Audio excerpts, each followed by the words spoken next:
ಈಗ ಏನು ಅಭ್ಯರ್ಥಿಗಳು ನಿಂತಾರಲ್ಲ, ಈ ಕಾಂಗ್ರೆಸ್ ಇರಲಿ BJP ಇರಲಿ ಇದರಲ್ಲಿ ಯಾರು ಮುಸ್ಲಿಮರ ಜೊತೆಲಿ ಬಂದು ನಾನು ಇವ್ರ ಜೊತೆಲಿ ಹೋರಾಟ ಮಾಡಿದ್ರೆ ನನ್ನ ಕೆಲವೊಂದು ಸಲ ರೌಡಿ ಶೀಟ್ ಮಾಡಿದ್ರು, ಕೆಲವೊಂದು ಸಲ ಗಡಿಪಾರಕ್ಕೆ ಶಿಫಾರಸು ಮಾಡಿದ್ರು.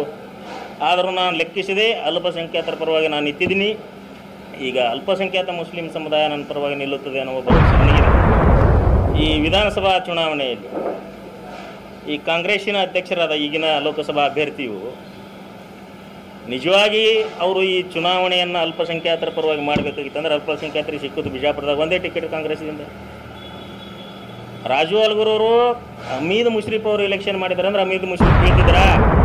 ಮತ್ತು ಅಲ್ಪಸಂಖ್ಯಾತರ ಮುಸ್ಲಿಮರನ್ನೇ ಕೆಡುವಂಥ ರಾಜು ಅಲ್ಗೂರ್ಗೆ ಓಟ್ ಹಾಕ್ತಿರೋ ಅಲ್ಪಸಂಖ್ಯಾತ ಮುಸ್ಲಿಮರು ನಿಮ್ಮ ಪರವಾಗಿ ಹೋರಾಟ ಮಾಡೋ ಜಿತೇಂದ್ರ ಕಾಂಬ್ಳೆ ಅವರಿಗೆ ಓಟ್ ಹಾಕ್ತೀರಿ ಅನ್ನೋದನ್ನು ನೀವು ನಿರ್ಧಾರ ಮಾಡಿರಿ ಮತ್ತು ನನಗೆ ನೀವು ಓಟ್ ಹಾಕಬೇಕಂತೇಳಿ ನಾನು ಒತ್ತಾಯ ಮಾಡ್ತೀನಿ.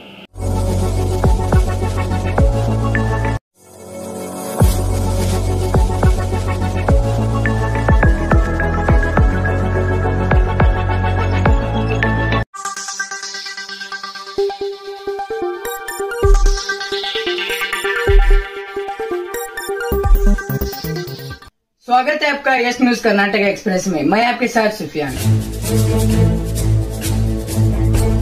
ಅದರಲ್ಲಿ ಪರ್ಟಿಕ್ಯುಲರ್ ನಮ್ಮ ಬಿಜಾಪುರದಾಗ ಮುಸ್ಲಿಮರ ಸಂಖ್ಯೆ ಹೆಚ್ಚಿದೆ. ಈಗ ನಿಂತ ರಾಷ್ಟ್ರೀಯ ಪಕ್ಷದ ಈ ಅಭ್ಯರ್ಥಿಗಳು ಎಂದಾದರೂ ಈ ಮುಸ್ಲಿಂ ಸಮುದಾಯದ ಏನು ಅನ್ಯಾಯಕ್ಕೊಳಪಟ್ಟಾಗ ಧಾರ್ಮಿಕವಾಗಿ ಆಗಲಿ ಅಥವಾ ಸಾಮಾಜಿಕವಾಗಲಿ ಈ CAA NRC ಇವು ಹೋರಾಟಗಳಿದ್ದು ಅಲ್ಪಸಂಖ್ಯಾತರ ವಿರುದ್ಧದ ಹೋರಾಟಗಳ ವಿರುದ್ಧ ಯಾರಾದ್ರೂ ಒಬ್ಬ ನಾಯಕನಾಗಿ, ಅಲ್ಲಿ ಬರೀ ನಾಯಕನಲ್ಲ, ಇವರ ಮುಂದೆ ನಾಯಕತ್ವವನ್ನು ವಹಿಸಿಕೊಂಡು ಮುಸ್ಲಿಮರ ಪರವಾಗಿ ರೋಡಿಗಿಳಿದು ಹೋರಾಟ ಮಾಡಿದಂಥ ಏಕೈಕ ವ್ಯಕ್ತಿ ಅಂದ್ರೆ ಜಿತೇಂದ್ರ ಕಾಂಬ್ಳೆ. ಈಗ ಏನು ಅಭ್ಯರ್ಥಿಗಳು ನಿಂತಾರಲ್ಲ, ಈ ಕಾಂಗ್ರೆಸ್ ಇರಲಿ BJP ಇರಲಿ ಇದರಲ್ಲಿ ಯಾರು ಮುಸ್ಲಿಮರ ಜೊತೆಲಿ ಬಂದು ನಾನು ಇವ್ರ ಜೊತೆಲಿ ಹೋರಾಟ ಮಾಡಿದ್ರೆ ನನ್ನ ಕೆಲವೊಂದು ಸಲ ರೌಡಿ ಶೀಟ್ ಮಾಡಿದ್ರು, ಕೆಲವೊಂದು ಸಲ ಗಡಿಪಾರಕ್ಕೆ ಶಿಫಾರಸು ಮಾಡಿದ್ರು. ಆದರೂ ನಾನು ಲೆಕ್ಕಿಸಿದೆ ಅಲ್ಪಸಂಖ್ಯಾತರ ಪರವಾಗಿ ನಾನು ನಿಂತಿದ್ದೀನಿ. ಈಗ ಅಲ್ಪಸಂಖ್ಯಾತ ಮುಸ್ಲಿಂ ಸಮುದಾಯ ನನ್ನ ಪರವಾಗಿ ನಿಲ್ಲುತ್ತದೆ ಅನ್ನೋ ಭರವಸೆ ನನಗಿದೆ. ಈ ಮೊನ್ನೆ ನಡೆದ ಈ ವಿಧಾನಸಭಾ ಚುನಾವಣೆಯಲ್ಲಿ ಈ ಕಾಂಗ್ರೆಸ್ಸಿನ ಅಧ್ಯಕ್ಷರಾದ ಈಗಿನ ಲೋಕಸಭಾ ಅಭ್ಯರ್ಥಿಯು ನಿಜವಾಗಿ ಅವರು ಈ ಚುನಾವಣೆಯನ್ನು ಅಲ್ಪಸಂಖ್ಯಾತರ ಪರವಾಗಿ ಮಾಡಬೇಕಾಗಿತ್ತಂದ್ರೆ ಅಲ್ಪಸಂಖ್ಯಾತರಿಗೆ ಸಿಕ್ಕೋದು ಬಿಜಾಪುರದಾಗ ಒಂದೇ ಟಿಕೆಟ್ ಕಾಂಗ್ರೆಸ್ಸಿಂದ. ರಾಜು ಅಲ್ಗೂರವರು ಹಮೀದ್ ಮುಷ್ರಿಫ್ ಅವರು ಎಲೆಕ್ಷನ್ ಮಾಡಿದಾರೆ ಅಂದ್ರೆ ಹಮೀದ್ ಮುಷ್ರಿಫ್ ಬೀಳ್ತಿದ್ರ. ಮತ್ತು ಅಲ್ಪಸಂಖ್ಯಾತರ ಮುಸ್ಲಿಮರನ್ನೇ ಕೆಡುವಂಥ ರಾಜು ಅಲ್ಗೂರ್ಗೆ ಓಟ್ ಹಾಕ್ತಿರೋ ಅಲ್ಪಸಂಖ್ಯಾತ ಮುಸ್ಲಿಮರು ನಿಮ್ಮ ಪರವಾಗಿ ಹೋರಾಟ ಮಾಡೋ ಜಿತೇಂದ್ರ ಕಾಂಬ್ಳೆ ಅವರಿಗೆ ಓಟ್ ಹಾಕ್ತೀರಿ ಅನ್ನೋದನ್ನು ನೀವು ನಿರ್ಧಾರ ಮಾಡಿರಿ ಮತ್ತು ನನಗೆ ನೀವು ಓಟ್ ಹಾಕಬೇಕಂತೇಳಿ ನಾನು ಒತ್ತಾಯ ಮಾಡ್ತೀನಿ. ನಿರ್ಧಾರ ನಿಮಗೆ ಬಿಟ್ಟದ್ದು. ನಿಮ್ಮ ಅಭ್ಯರ್ಥಿ ಅಲ್ಪಸಂಖ್ಯಾತ ಅಭ್ಯರ್ಥಿ ಆದಂಥ ಹಮೀದ್ ಮುಷ್ರಿಫರನ್ನು ಕೆಡುವಂಥವ್ರು ನಿಮಗೆ ಬೇಕು. ನಿಮ್ಮ ಪರವಾಗಿ ಈವನ್ ಹಮೀದ್ ಮುಷ್ರಿಫ್ ಅವ್ರ ಪೂರ್ವವಾಗಿಯೂ ನಾನು ಹೋರಾಟ ಮಾಡಿದಂಥ ವ್ಯಕ್ತಿ.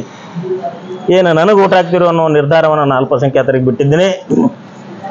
ಇನ್ನು ಈ ಜಿಲ್ಲೆಯಲ್ಲಿ ರೈತರ ಪರವಾಗಿ ಆಗಲಿ, ದಲಿತರ ಪರವಾಗಿ ಆಗಲಿ, ಈ ನೂರಾರು ಹೋರಾಟಗಳಲ್ಲಿ ನಾನು 30 ವರ್ಷಗಳಿಂದ ಮಾಡ್ಕೊಂಡು ಬಂದಿದ್ದೇನೆ. ನಾನೆಂದೂ ರಾಜಕೀಯಕ್ಕೆ ಹೆಚ್ಚು ಒತ್ತೇ ಕೊಟ್ಟಿಲ್ಲ. ಆದರೆ ಇಂದಿನ ಪರಿಸ್ಥಿತಿ ನೋಡಿದ್ರೆ ಬಬಲೇಶ್ವರ ಮತಕ್ಷೇತ್ರದಾಗ ಬಿಜಾಪುರ BJP ಕ್ಯಾಂಡಿಡೇಟ್ ಕಾಂಗ್ರೆಸ್ ಮಾಡ್ತದೆ, ಬಬಲೇಶ್ವರ ಕ್ಷೇತ್ರದ ಕಾಂಗ್ರೆಸ್ ಕ್ಯಾಂಡಿಡೇಟ್ ಬಿಜಾಪುರದಾಗ BJP ಮಾಡ್ತದೆ. ಇಟ್ಟು ಹೊಂದಾಣಿಕೆ ಇದ್ದವರು ಮತ್ತು ನಮ್ಮ ದೇಶಕ್ಕೆ ಅವರು ಮಾರ್ತಾರ, ಇವರು ಮಾರ್ಕೋತಾರ ಅಂತ ಹೇಳ್ಕೊ ತಿರುಗಾಡ್ತಾರೆ. ಮತ್ತು ಅವ್ರಿಗೆ ಎಟ್ಟು ಪಾಲೋದು ಇವ್ರಿಗೆ ಎಟ್ಟು ಪಾಲೋದು ಗೊತ್ತಿಲ್ಲ. ಹೀಗಾಗಿ ಈ ತಳು ಸಮುದಾಯದ, ಈ ದುಡಿಯೋ ವರ್ಗದ, ಈ ಕೃಷಿ ಕಾರ್ಮಿಕರ, ರೈತ ವರ್ಗದ, ಮಹಿಳೆಯರ, ಶೋಷಿತರ ಪರವಾಗಿ ಏನಾದ್ರೂ ನಾನೇನೂ ಇಲ್ಲಾರ್ದೇನೆ ಇಲ್ಲಿ ರೋಡ್ ಮೇಲೆ ಈ ರಾಜ್ಯದ ಆಡಳಿತವನ್ನು ಅಲ್ಲೋಗ್ಲು ಕಲ್ಲೋಲು ಮಾಡ್ತೀನಿ. ಇನ್ನು ನೀವು ಪಾರ್ಲಿಮೆಂಟ್ದಾಗ ನನಗೆ ಕಳಿಸಿದ್ರಿ ಅಂದ್ರೆ ನಿಮ್ಮ ಪರವಾಗಿ ನಾ ಎಲ್ಲಿ ಅಲ್ಲೋಲು ಕಲ್ಲೋಲು ಮಾಡಬೇಕು ಅದನ್ನು ಮಾಡುವಂಥ ಶಕ್ತಿ ನನಗದ. ಆ ಶಕ್ತಿ ನೀವು ಕೊಡ್ಬೇಕಂತೇಳಿ ಈ ಜಿಲ್ಲೆಯ ಜನತೆಗೆ, ಹಿಂದುಳಿದವರಿಗೆ, ಅಲ್ಪಸಂಖ್ಯಾತರಿಗೆ ಮತ್ತು ಪ್ರತಿಯೊಬ್ಬ ಭಾರತೀಯ ಪ್ರಜೆಗೆ, ಈ ದೇಶದ, ಈ ಜಿಲ್ಲೆಯ ಈ ದೇಶದ ಮೇಲೆ ಬಹಳ ಮಂದಿ ಅವರು ಒಂದು ಭಕ್ತರದಾರ, ಇವ್ರು ಭಕ್ತರದಾರ. ನಿಜವಾಗಿ ದಲಿತರನ್ನ, ಅಲ್ಪಸಂಖ್ಯಾತರನ್ನ ಶೋಷಣೆ ಮಾಡೋದು, ಸ್ಪೆಷಲಿ SC ಆ್ಯಂಡ್ ಮುಸ್ಲಿಮ್ಸ್. ನಮ್ಮನ್ನ ಕೇವಲ ಒಂದು ಸೇವೆ ಮಾಡುವ ವರ್ಗವನ್ನಾಗಿ, ಈ ಮನುಸ್ಮೃತಿಯಲ್ಲಿ ಏನಿತ್ತಲ್ಲ ಅದನ್ನು ಕಾಂಗ್ರೆಸ್ನವರು ಅಳವಡಿಸ್ಕೊಂಡಿದ್ದಾರೆ. ಮತ್ತೀಗ ಏನಪ್ಪ ಅಸ್ಪೃಶ್ಯರಾದ ಖರ್ಗೆ ಅವರಿಗೆ ರಾಷ್ಟ್ರೀಯ ಅಧ್ಯಕ್ಷ ಮಾಡಿನ ಅಂತ ಕೆಲವೊಂದ್ಸಲ ಹೇಳ್ತಾರೆ. ಅವ್ರಿಗೆ ರಾಷ್ಟ್ರೀಯ ಅಧ್ಯಕ್ಷ ಯಾರು ಮಾಡಂದ್ರಿ? ಮೊದಲು ಮುಖ್ಯಮಂತ್ರಿ ಮಾಡ್ಬೇಕಾಗಿತ್ತು ಕರ್ನಾಟಕದ್ದು. 40-50 ವರ್ಷ ಆಯ್ತು ಮುದಕ್ಕೆ ಸೈಲಕತ್ತದ. ಅದಕ್ಕೆ ಡಾಕ್ಟರ್ ಬಾಬಾ ಸಾಹೇಬ್ ಅಂಬೇಡ್ಕರ್ ಅವ್ರು ಹೇಳ್ತಾರೆ, Congress is A burning house. ಅಂದ್ರೆ ಕಾಂಗ್ರೆಸ್ ಬೆಂಕಿ ಎತ್ತಿದ ಮನೆ, ಅದ್ರಾಗ ದೂರ ನಿಂತು ಕಾಸೋಬೇಕಟ್ಟೆ, ಅದ್ರೊಳಗೆ ಹೋಗ್ಬಾರ್ದು. ಖರ್ಗೆ ಸಾಹೇಬ್ರು ಒಳಗೆ ಹೋಗಿಬಿಟ್ರು. ಬರೀ ಮುಖ್ಯಮಂತ್ರಿ ಮಾಡ್ಲಿಕ್ಕಾಗಿಲ್ಲ ಇವರಿಗೆ. ಇನ್ನು ಮುಖ್ಯವಾಗಿ ಏನೋ ಗ್ಯಾರಂಟಿಗಳು ತಂದಾರ. ಇದು ಎಲೆಕ್ಟ್ರಿಸಿಟಿ 200 ಯೂನಿಟ್ ಫ್ರೀ, ನನಗೂ ಫ್ರೀ ನಿನಗೂ ಫ್ರೀ. ಇವರು ಸಿದ್ದರಾಮಯ್ಯ ಅವರು ಹೇಳೋದು 200 ಯೂನಿಟ್ ಅಂದರೆ ಒಂದು ದಿನಕ್ಕೆ 6.66 ಯೂನಿಟ್ ಒಂದು ದಿನಕ್ಕೆ ಬಳಕೆ ಆಯ್ತು. ಅದು ಇರುವ ಮನೆಗೆ 27 ಯೂನಿಟ್ ಫ್ರೀ. ಎಷ್ಟು? ಒಂದು ದಿನಕ್ಕೆ 1 ಯೂನಿಟ್ನು ಫ್ರೀ ಇಲ್ಲ. ಅವರ ಹೇಳಿಕೆ ಪ್ರಕಾರ ಅಂದ್ರೆ ಇವರು ಸುಳ್ಳು ಹೇಳ್ತಾರೆ, BJP ಇವರು ಸುಳ್ಳು ಹೇಳ್ತಾರೆ, ಕಾಂಗ್ರೆಸ್ದವರು ಗೋಳು ಹೇಳ್ತಾರೆ, BJP ಇವರು ಗೋಳು ಹೇಳ್ತಾರೆ. ಇವ್ರು ದಂಧ ಆಗಿಬಿಟ್ಟದ. ಇವ್ರು ಒಂದ್ಸಲ ಸುಳ್ಳು ಹೇಳ್ತಾರೆ, ಅವ್ರು ಒಂದ್ಸಲ ಸುಳ್ಳು ಹೇಳ್ತಾರೆ. ಆಮೇಲೆ 2,000 ರೂಪಾಯಿ ಆ ಮಹಿಳೆಯರದು. ಎಲ್ಲ ರೇಷನ್ ಕಾರ್ಡ್ಗಳು ಮೊದಲೇ ಬಂದ್ ಮಾಡಿ ಹೋಗದಾರ ಅವರು. ಕೆಲವೊಂದಿಷ್ಟು ಇಟ್ಟಿರೋದು, ಎಷ್ಟು ಲಿಮಿಟ್ ಅದ ನೋಡಿ ಅಷ್ಟರಾಗ. ಅವು ಚಾಲು ಮಾಡ್ರಪ್ಪ. ಮತ್ತೊಬ್ಬರಿಗೆ ನಿಮ್ಗೆ ದಮ್ ಐತಿಯಾ ಕೇಳ್ತೀರಿ ಸಿದ್ದರಾಮಯ್ಯನವ್ರೆ? ನಿಮ್ಗೆ ದಮ್ ಇಲ್ಲ? ರೇಷನ್ ಕಾರ್ಡ್ ಹೊಸವು ಚಾಲು ಮಾಡ್ರಿ, ಹಳವಿ ಬಂದ್ ಮಾಡೋದು ಅವು ಚಾಲು ಮಾಡ್ರಿ. ದಮ್ ಐತಿ ನಿಮಗೆ? DKC ಅವರೇ ತೊಡಿ ಕಟ್ತೀರಿ, ಆ ಬಂಡೆ ಈ ಬಂಡೆ ಅಂತ ಹೇಳ್ತೀರಿ. ರೇಷನ್ ಕಾರ್ಡ್ ಚಾಲು ಮಾಡ್ರಿ, ಬಡವ್ರದು ಬಂದ್ ಮಾಡಿ ಕೂತೀರಿ. ಲಕ್ಷಗಟ್ಟಲೆ ಅದಾವ. ಅವಾಗ ಆ ಮನೆ ಹೊಡಿತಿಗೆ 2,000 ರೂಪಾಯಿ ಸಿಗ್ತದ ಆ ಬಡವರಿಗೆ. ಅಂಥವ್ರಿಗೆಲ್ಲ ವಂಚನೆ ಮಾಡಿ ನಿಮಗೆ ಬೇಕಾದ ಕಾರ್ಯಕರ್ತರು, ನಿಮ್ಮ ಕಾಂಗ್ರೆಸ್ ಕಾರ್ಯಕರ್ತರಿಗೆ ಎಲ್ಲರೂ ಕೊಟ್ಬಿಟ್ರಿ. ಆ BJP ಹೊಂದಾಣಿಕೆ ಇದ್ದಂಥ ಕೆಲವೊಂದು MLAಗಳ ಜೋಡಿ ಅವ್ರ ಬಲಿನೂ ಮಾಡಿಬಿಟ್ರಿ. ಸಾಮಾನ್ಯ ಜನರದ್ದು ಏನು ಮಾಡಿರಿ? ಹೀಗಾಗಿ ಇವತ್ತ ಇವು ರಾಜಕೀಯದು ಅದಕ್ಕಾಗಿ ನಾ ಹೇಳಿದ್ದೀನಿ, ಇದು ಬರೀ ಟ್ರೈಲರ್ ಐತಿ. ಈ ಇಲೆಕ್ಷನ್ ಮುಗಿಯಟ್ಟಿಗೆ BJP ಕಾಂಗ್ರೆಸ್ ಪಿಕ್ಚರ್ ಮುಗಿಸಿಬಿಡ್ತೀನಿ.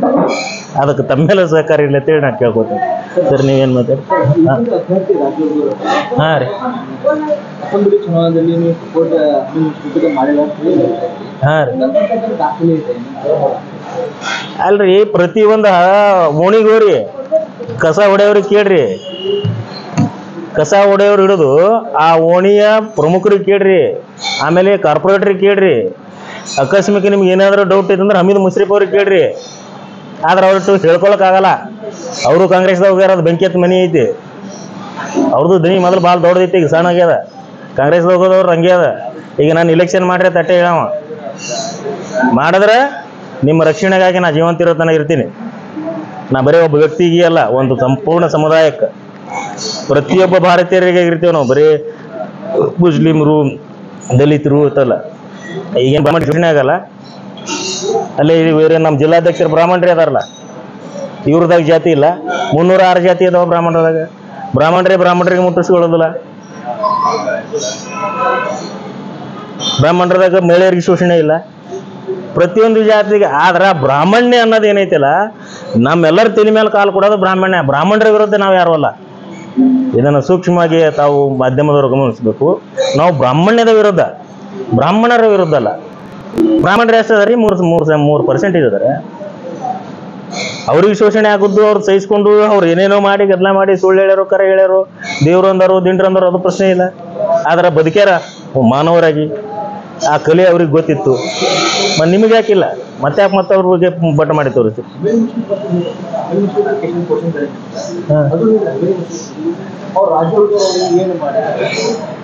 ಅಲ್ಲ ಮಾಡದವ್ರಿಗೆ ಅವ್ರಿಗೆ ಗೊತ್ತಿರ್ತದ್ರಿ. ಈ ಪ್ರಶ್ನೆ ಅವ್ರಿಗೆ ಕೇಳ್ರಿ. ಜನ ಹೇಳದನ ನಾ ಹೇಳತ್ತೇನ್ರಿ. ಹಾ, ಜನ ನನಗೆ ಹೇಳ್ಯಾರ್ರಿ. ನಾ ಅಮೀನ್ ಮುಷ್ರಿಫ್ ಹೇಳ್ಯಾರ, ಆ MLA ಹೇಳ್ಯಾನ, MP ಹೇಳ್ಯಾನ ಕೇಳಲ್ಲ. ಜನ ನನಗೆ ಏನ್ ಹೇಳ್ತಾರ ನಾ ಅದನ್ನ ಪ್ರಶ್ನೆ ಮಾಡ್ತೇನೆ.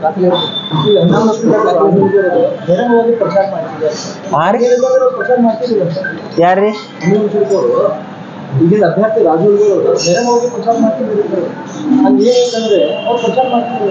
ಇವರು ಪ್ರಚಾರ ಮಾಡ್ಯಾರೋ ಬಿಟ್ಟಾರೋ ಅದು ಪ್ರಶ್ನೆ ರೀ. ಬಿದ್ರಿ ಯಾಕತ್ತ ಅವ್ರು ಪ್ರಚಾರ ಮಾಡಿದಾರ. AC ಹೋಸ್ಟೇಟ್ಸ್ ಅದಾವ ಇಲ್ಲಿ ಬಿಜಾಪುರದಾಗ.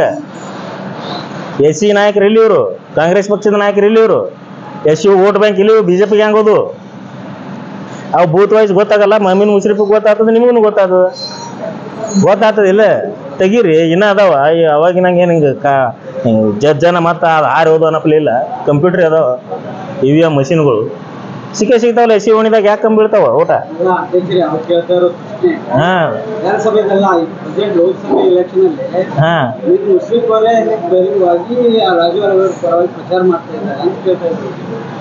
ಅಲ್ಲ, ಬಹಿರಂಗವಾಗಿ ಮಾಡೋದು, ದೈಹಿಕವಾಗಿ ಮಾಡೋದು ಬೇರೆ, ಮಾನಸಿಕವಾಗಿ ಮಾಡೋದು ಬೇರೆ ರೀ. ಈಗ ನಾ ಹೇಳ್ತೀನಿ ನನ್ನ ಪರವಾಗಿ ಮಾಡ್ತಾರ ಅಂತೇಳಿ.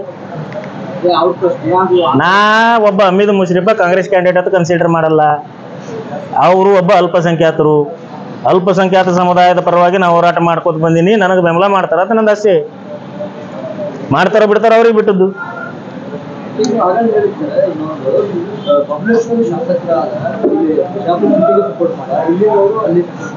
ಅಲ್ರಿ, ನೀವು ಬೇಕಾದವ್ರು ಕೇಳ್ರಿ. ಹಿಂಗ್ ಸುಟ್ಟಿ ತಿರ್ಗಾಡಿ ಜನರ ಹೇಳುದು ನಿಮಗೆ ಹೇಳತ್ತೀನಿ. ಇದೇನೇನು ಮುಚ್ಚಿಟ್ಟದಲ್ಲಿದು, ಮುಚ್ಚಿಟ್ಟು ಗಂಟು ಹಾಕೋದಲ್ರಿ ಇವು. ಯಾರೋ ಕಟ್ಟಿ ಸುಳ್ಳು ಹೇಳಿದ್ರು ಅಲ್ಲ ಇದು. ಅವರು ಕೆಲವೊಬ್ರು ದೊಡ್ಡ ದೊಡ್ಡ ವ್ಯಕ್ತಿಗಳದಾರ, ಅವ್ರ ಸಂಸ್ಥೆಗಳದಾವ. ಅಲ್ಲಿ ಸಂಸ್ಥೆದ ಓಟುಗಳು ಯಾಕೆ ಬಿದ್ದಿಲ್ಲಪ್ಪ ಕಾಂಗ್ರೆಸ್ಗೆ? ಅದನ್ನ ನೀವು ಕೇಳಬೇಕು. ಅವ್ರಿಗೆ ಯಾರಿಗೆ ಕೇಳ್ಬೇಕು ಅವ್ರಿಗೆ ಕೇಳ್ಬೇಕು, ನನಗಲ್ಲ. ನಾ ಬೀಚಿಡಾಮ ಅಷ್ಟೇ.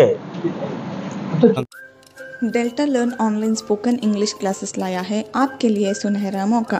स्पोकन इंग्लिश आजकल न सिर्फ एक शौक है बल्कि अहम ज़रूरत बन चुका है। अगर आप लोग घर बैठे इंग्लिश सीखना चाहते हो तो अभी हमारे एक्सपर्ट से संपर्क करें 9972295999 और 8050828793। ಯಾವುದೇ ಹೊಸ ಸುದ್ದಿಯನ್ನ ನೋಡಲು ನಮ್ಮ ಎಸ್ ನ್ಯೂಸ್ ಕರ್ನಾಟಕ ಎಕ್ಸ್‌ಪ್ರೆಸ್ನ ನೋಡ್ತಾ ಇರಿ. ಹಾಗೆ ನಮ್ಮ ಚಾನೆಲ್ನ ಸಬ್ಸ್ಕ್ರೈಬ್ ಮಾಡಿ, ಬಾಜು ಇರುವ ಬೆಲ್ ಐಕಾನ್ ಅನ್ನ ಕ್ಲಿಕ್ ಮಾಡಿ. ಹಾಗೆ ನಮ್ಮ ಚಾನೆಲ್ನ ಲೈಕ್ ಮಾಡಿ, ಶೇರ್ ಮಾಡಿ. ನಮ್ಮ ನಡೆ ಸತ್ಯದ ಕಡೆ.